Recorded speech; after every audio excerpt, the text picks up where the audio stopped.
up mga papi? McBlaze in the house. Yes sir. Peace. Bago ang lahat, it's time for shout out. So I want to say shout out to Giselle Momoto. And shout out din kay Dad His Duty. Siyempre, shoutout din kay JDR Motovlog. Siyempre, hindi rin magpapahuli si Mel Wonderlust. Yes sir. At ito, may pahabol tayo mga papi, no? Papa-shoutout si Darius Tuzi. Shoutout sa'yo, ka-scooter. What's up? So maraming salamat sa pagsuporta, no, sa panonood sa video natin, no, mga papi. Makakaasa kayo, marami pa tayong content na ilalabas. So hanggang dito na lang. See you later mga papi. Pala mga papi, before anything else, bago ko makalimutan ng lahat, gusto ko mag-shoutout sa Team Paangat Motovloggers. You know what I'm saying? Peace out sa inyo mga papi, no? Shoutout sa inyong lahat, Team Paangat. Nagkaroon ng grupo ng motovloggers. Beginner man o nasa gitna at mga pataas, sabay-sabay tayong aangat mga papi. Maraming salamat sa inyo. Kilala nyo na kung sino kayo mga papi, no?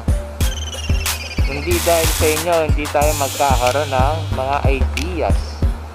Salamat sa pag-share at sa mga learnings na natututunan ko.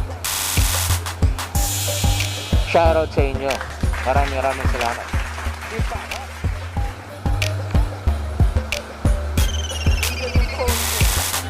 Sige. Doon tayo magkita sa Wilson na. What's up mga papi? McBlaze in the house. Yes sir. Peace. Today, yung content natin, yung continuation ng kick scooter na binili ko.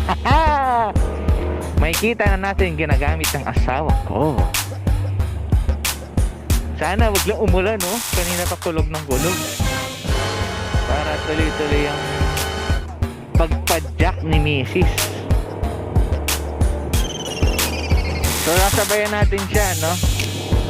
First time niya gagamitin ng malayo. Sana hindi maabutan, no, papi, para chill lang. Merong advantage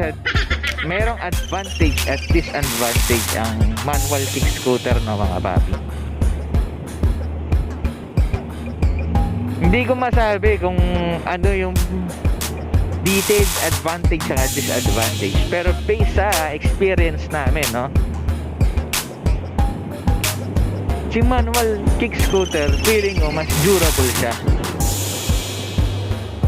Lalo na itong nabili kong Oxelo na to na Town 9. Durable, tapos sobrang easy fold. Ang bilis lang niya, papi. Bilis lang niya ma-fold. Hindi ma-fold, ah. Ang bilis lang niya ma-fold. So, ayun. And isang padyak mo lang, malayo na yung mararating mo, eh. No? Depende sa force mo, eh. So si Mrs. tinuturuan pa natin, no? Hindi pa kasi siya ganun ka-experience. Hindi ko alam kung naglalaro pa siya ng ganyan nung bata siya, no?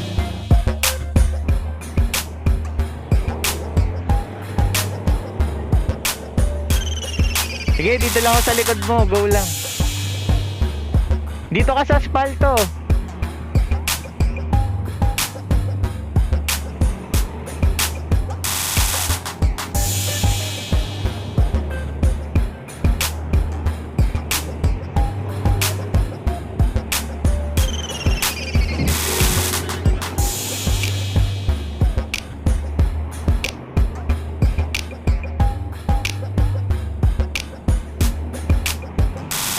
kumpara kung maglalakad ka, no, papi.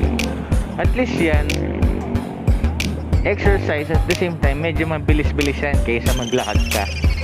Diba? Siguro yung mga isang padyak niya, ano yan, mga 5 lakad. Diba? So, shoutout kay Brian. Thank you talaga, man. Soon, papi, sama ako sa mga ride nyo. Happy.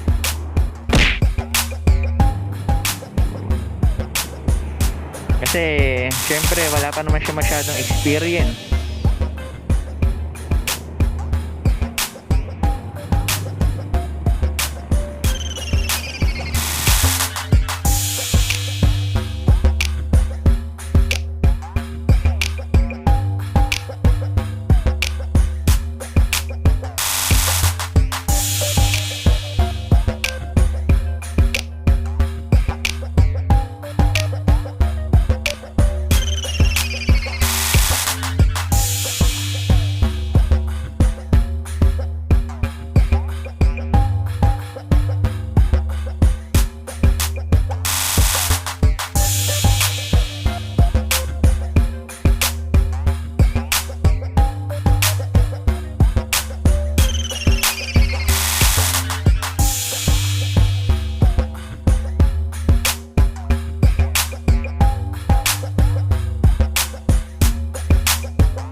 Makakapagpababa yung isang paa mo, nasa brake sa likod para nakaalalay. Pababa naman, oh, yung brake mo. Yan.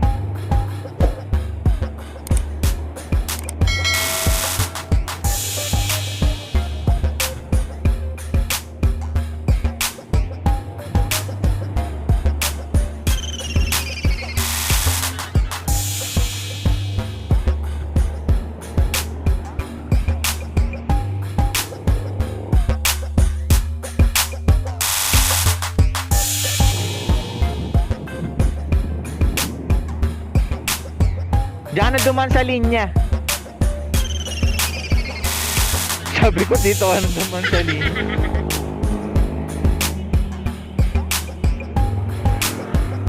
Nasa likod mo naman ako eh.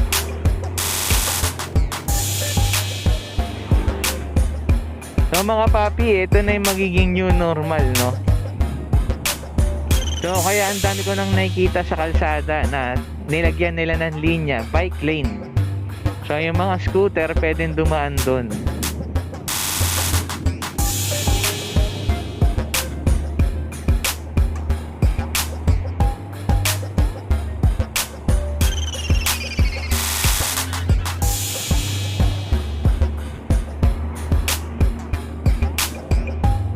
Pinipigilan pa ng asawa ko.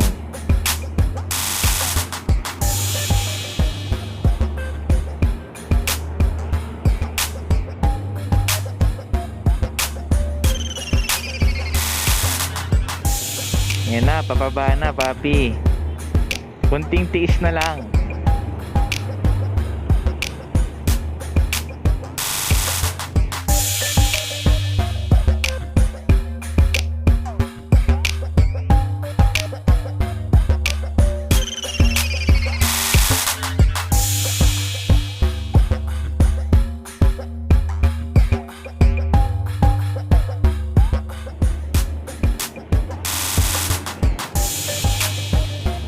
Uy, grabe, papi. Maambon na. Ma-jacket gusto ba?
hanggang dito na lang, no?